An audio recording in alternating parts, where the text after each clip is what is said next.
What's up, everybody? It's your boy Dave Mo, Money Talk. Welcome to the channel. If you're new here, definitely hit the subscribe button. In this channel, we're talking about everything to do with money, really based around vehicles, but like today's video, you're gonna see that it really has nothing to do with cars and more about starting a new business. If you like that kind of stuff, definitely hit subscribe, ring that bell so you can see when I drop new videos. But most important, guys, most important about any YouTube channel you watch is leave comments. Not just here, but anyone you watch. Because if you're anything like me, you'll watch the video, but you're scrolling through the comments to get other people's perspective on the topic at hand, all right? So in today's video, let's talk about what business would I personally start if I was to open up one business today. Before we get into that, let's take a break to acknowledge how great Monster is.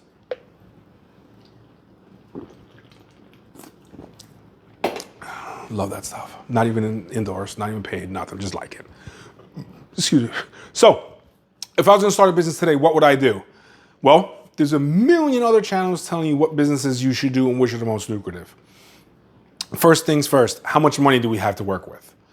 If I had upwards of about $20,000 that I was able to work with, here is the business that I would do and the reasons behind why I would do it. I would start wholesale liquidation. I would buy a truckload of returns from Amazon, Home Depot, Lowe's, Walmart, but I would avoid clothing.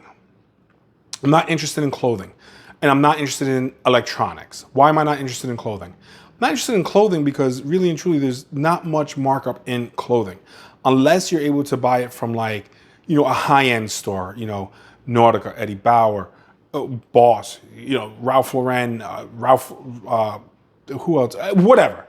As long as the clothing is expensive to begin with, then maybe there's a markup for it. But I'm definitely not buying returns from friggin' Under Armour, where they're like $15, $20 shirts. I'm sure they have more expensive shirts, and these aren't shots at Under Armour. Just someone that was just here had one on before. And I like Under Armour. There's nothing wrong with it. And I wouldn't do electronics because they get damaged too much in travel. So in shipping, the electronics get damaged a lot. And with that, people buy stuff and they take stuff out and they return it without a remote or, without the cables or, cracked screens. It's a lot when it comes to electronics. When I say electronics, I'm talking about TVs and computers, all right? That's what I'm talking about. I'm not talking about microphones and stuff like that. This kind of stuff is fine, but like jump boxes and stuff like that. I'm not overly concerned with buying stuff like that. Appliances like that, I'm okay with that. What I'm not gonna do is buy the TVs, the computers, and that stuff. There's too many parts that could be missing. What's that leave? Everything else. What do you mean, what does that leave? Everything else. Go on Amazon, scroll through. It leaves everything else, all right? So, I'm gonna say we got about 20 grand. Boom. We just bought a truckload. We didn't buy a pallet or two, we bought a truckload. Dave, why are we buying a truckload? Here's why we're buying a truckload. Because that means less on and off the truck at delivery stops. That means that we're buying it from the seller and we're bringing it straight to our location. One stop, us. We're gonna take it off the truck, we're gonna put it where we want it. Well, how are we gonna sell it? We're not gonna break it down. We're not gonna piece item this thing out, okay? Every shipper, every seller will give you a manifest, which is it's an inventory that's on each pallet and they come wrapped up. So we're going to leave that on there. We are going to go and rent a warehouse.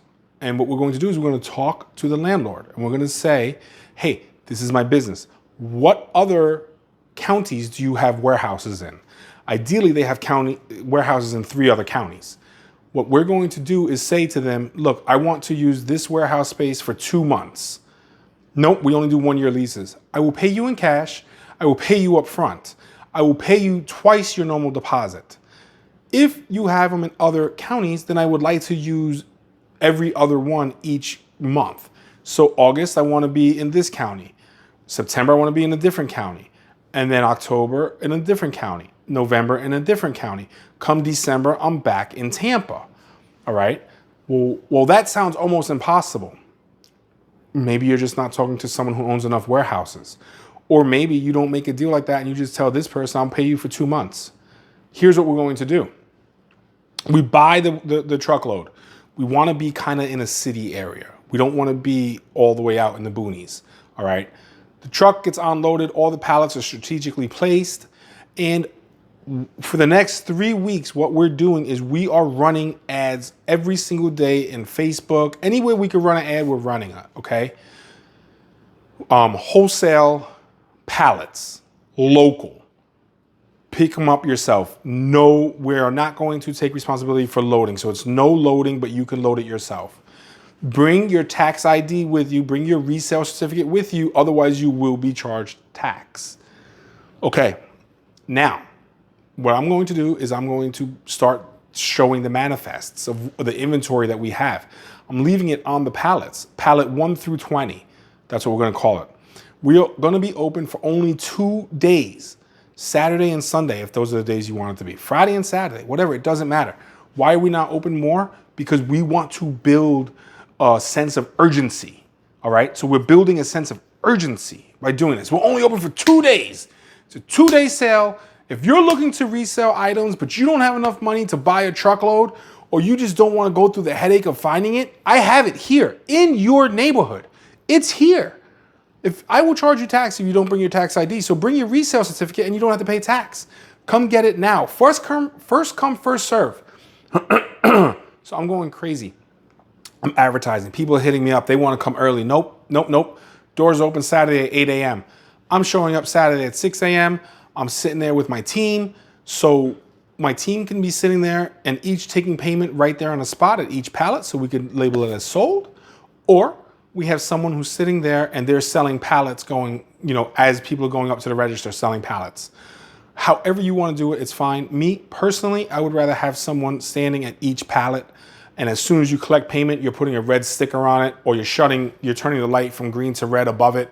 So this way people know, don't even look at that pallet. It's already spoken for. It's paid for. It's done. They can start moving it out of the warehouse and into whatever vehicle is that they brought to load it up with. And that's the business that I would start today. You guys can start it for less. You could change however you want. But the train of thought behind this sort of business is this.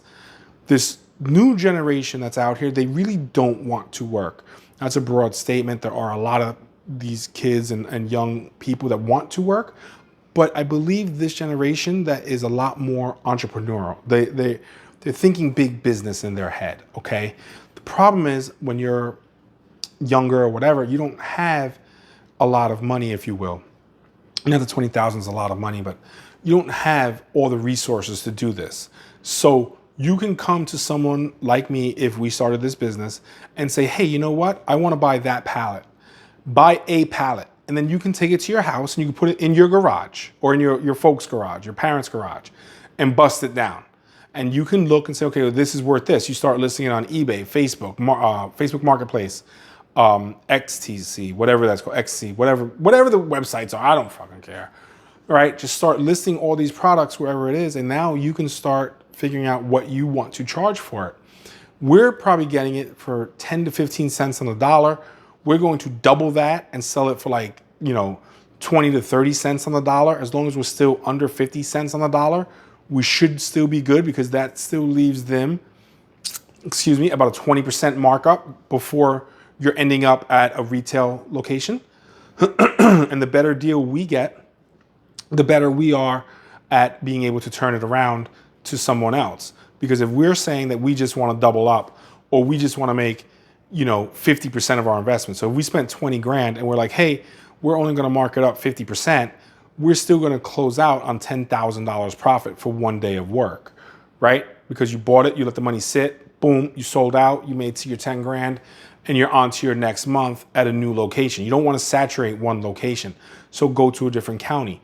Believe me, these people, once they start reselling, they're going to travel to different counties to see you because they know that you are a person that gives them the goods. And you make it affordable for them. So they're able to bust down these pallets and they're able to make a couple bucks, decent money, really and truly, and a lot more of their items aren't damaged from getting taken off and put back on the truck, okay?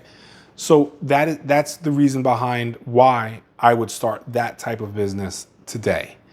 Tell me what you guys think in the comments. You could do it yourself and you could start with one pallet, but again, I'm talking about myself for this business. If I was to start something today, I would buy a whole trunk of pallets and focus to people that wanted to become business owners and take it like that. I feel like I'm forgetting one other thing. All right, so how let's get into this, right? So we're doing it. How would we set it up? How would I set it up? I would have one lane that's open strictly for hand trucks to come in and out. So as the pallets are being moved, we don't have to move the pallets so much. They can each get out. So I might, if there's a row of 10, I might have like one here and then one behind it here, and then the next one here, and then the next one here. So this way every pallet can get moved out, or just have them all up against the wall that goes in a big like U shape. So as the front door opens, they could come in and they could easily get them out of the way, and they're not in the way of anyone else who's shopping, okay? I think the best way of doing it, like I already said, is to have a person at each pallet so you could accept the payment and be done with it, because the issue you might run up into is if, say you have two people looking at the same pallet and then this person's like, hey, I'm gonna go buy it, I'm gonna go online right now. They might get online for the pallet, but the person, 3 people in front of them already bought it, the light turned red, they didn't notice, they get up there and you by accident sell the same pallet twice. That could be an issue, especially if the second person starts loading it up first. So you really want to get in front of that. Maybe have a board if you're going to do a one-person checkout. Maybe have 2 people there with one person's collecting money, and they're simply turning around to someone who's got a board and it's labeled, you know, lot 1 through 20. And you know, as soon as the money's collected, it's like, hey, we just sold 15. So lot number 15 is no longer on there. Kind of like when a restaurant, well, not a restaurant, but like a deli sells out of something, or a food truck, they could just take it off the menu, if you will. So then what that does is that takes the responsibility off of you and puts it on someone else. And the cashier should also know, we can have a POS system, or we can have a little board there where they have a bunch of lights or whatever, and you can turn it on, off, or radio. Hey, shut off pallet number 15. You know, the person who's erasing could say, shut off the light for 15, or turn it red so we know it's sold. Green means it's still good. Red means stop, it's gone. And we could get further and further into this, and you can make this exactly what you want it to be. But the big thing is, 1, you want to move locations like a carny. 2, you want to create a sense of urgency, and that's why we're going to be advertising for 3 to 4 weeks prior to the sale. And number 4, you really want to get a checkout system in order. For me, biggest thing is that we are not responsible for anything that's in there. We never opened up the pallet. This is the way it came. This is what they said is in there. If something is missing from there, too bad. When you're buying it, keep that in mind. Number 2, we expect there to be broken items in there. So you should expect there to be broken items in there. And number 3, we are definitely not loading it up because we don't want to assume any responsibility for it.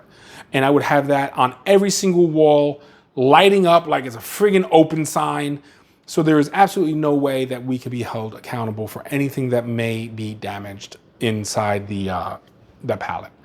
Anyways, guys, hit me with some ideas of what you would start today.